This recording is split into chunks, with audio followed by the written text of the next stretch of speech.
Hello everyone, welcome back to my channel और मैं हूं निधि। दोस्तों, हरतालिका तीज का व्रत आ रहा है। आज या कल में हो जाएगा। मैं कब वीडियो अपलोड कर रही हूँ उस पर डिपेंड करता है। एक दो दिन में, मतलब 9th को है।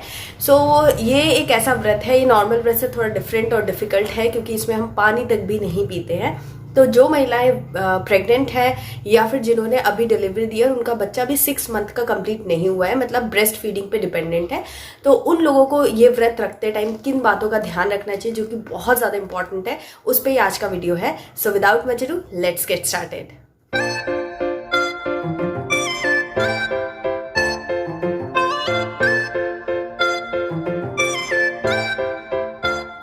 तो सबसे पहली चीज़ तो ये है कि अगर आपका प्रेगनेंसी एकदम नॉर्मल है, कोई कॉम्प्लिकेशन, कोई अलग तरीके की प्रॉब्लम नहीं चल रही है, आप एकदम हेल्दी है, आपका वेट वगैरह सब अच्छे से गेन हो रहा है, सब कुछ अच्छा चल रहा है, या फिर पोस्ट डिलीवरी भी अगर आपको कोई कॉम्प्लिकेशन नहीं है, स्टिल आप एक बार डॉक्टर से कंसल्ट कर लें कि भाई मैं पानी भी नहीं पीऊंगी तो ये व्रत रख सकते हैं कि नहीं। और अगर आपके डॉक्टर आपको ओके करते हैं तब आप ये व्रत रख सकते हैं।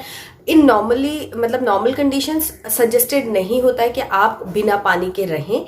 तो अगर आप प्रेग्नेंट हैं, स्पेशली अगर आप फर्स्ट ट्राइमेस्टर में हैं, तो आप कुछ खा पी करके व्रत रहे, पानी एटलीस्ट आप पीते रहें, जूस, फ्रूट्स ये सब इंक्लूड करें। इस तरीके से व्रत रखेंगे तो ज़्यादा अच्छा रहेगा, व्रत भी हो जाएगा और किसी तरीके की कोई डिफिकल्टी नहीं आएगी। और अगर आप ब्रेस्ट फीडिंग करा रहे हैं तभी भी पानी पीना तो बहुत ज़रूरी है, क्योंकि डिहाइड्रेशन से आपको तो डिफ़िकल्टी होगी, बट आपका बच्चा जो है उसको भी बहुत ज़्यादा डिफ़िकल्टी होगी और काफ़ी टफ हो जाएगा।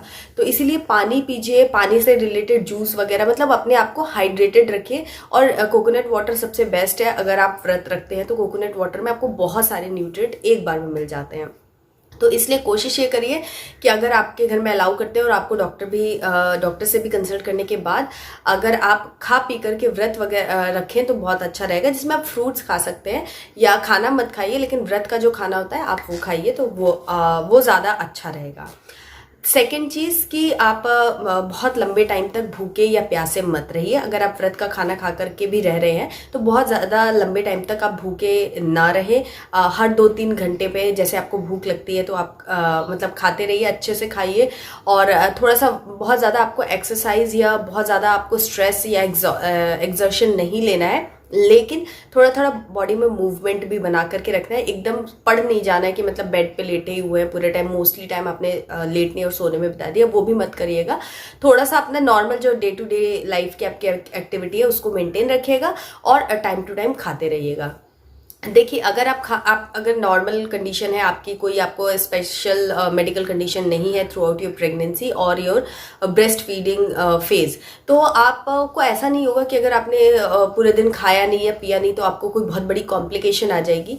लेकिन हो सकता है कि आपको नौजिया वगैरह हो जाए, उल्टियाँ और वॉमिटिंग मतलब जो है, और एसिडिटी है, स्टमक अपसेट हो गया, इस टाइप की अगर आपको कोई भी प्रॉब्लम हो जाती है तो आगे के आने वाले 2-3 दिन जो है वो काफ़ी डिफिकल्ट हो जाते हैं, स्ट्रेसफुल हो जाते हैं, साथ में आपको इंटरनल वीकनेस आने लगती है। तो जो भी आपका अच्छा चल रहा था वो कहीं ना कहीं डिस्टर्ब होता है, आपका वेट भी लूज हो सकता है अगर आपको ज़्यादा वॉमिटिंग ट्रिगर हो गई तो इसीलिए ये कहा जाता है कि आप अगर हेल्दी हैं तो भी आप खा करके व्रत रखें। पानी एकदम हटाना सही नहीं रहेगा। उसका रीज़न यही है क्योंकि आप प्रेगनेंसी में थ्रू आउट हर दिन हेल्दी रहना चाहते हैं और आप आफ्टर डिलीवरी भी, तो ये उसका रीज़न होता है।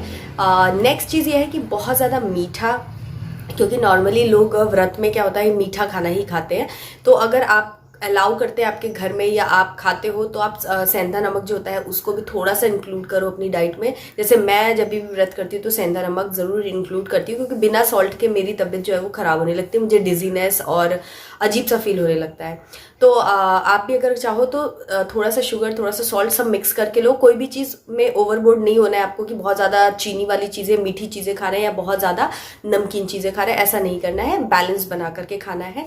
और बहुत ज़्यादा चीनी वाली चीज़ें लेने की बजाय अगर आप नेचुरल शुगर पे जाएंगे, लाइक फ्रूट्स वगैरह है, जूसेस वगैरह हैं, तो वो ज़्यादा अच्छा रहेगा। उससे क्या होगा कि आपका ब्लड शुगर लेवल जो है वो मेंटेन रहेगा।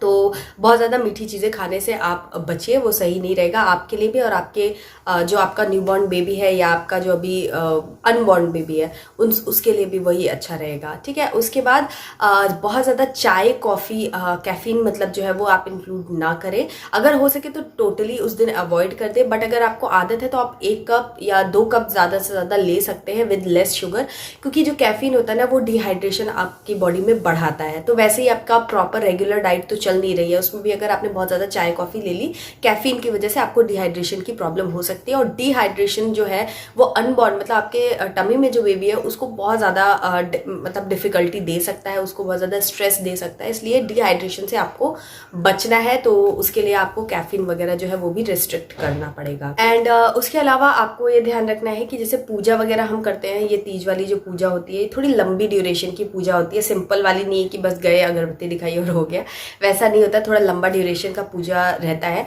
तो उसमें आप देखिए कि अगर ऐसा हो सकता है कि आपके घर के या आपके फ्रेंड्स वगैरह जो भी पूजा करते हैं वो प्रिपरेशन वाला खुद कर ले और बस जब मेन पूजा हो तब आप जाओ, मतलब कहने का कि बहुत लंबे ड्यूरेशन तक आप एक ही पोजीशन पे बैठे रहेंगे तो वो सही नहीं है।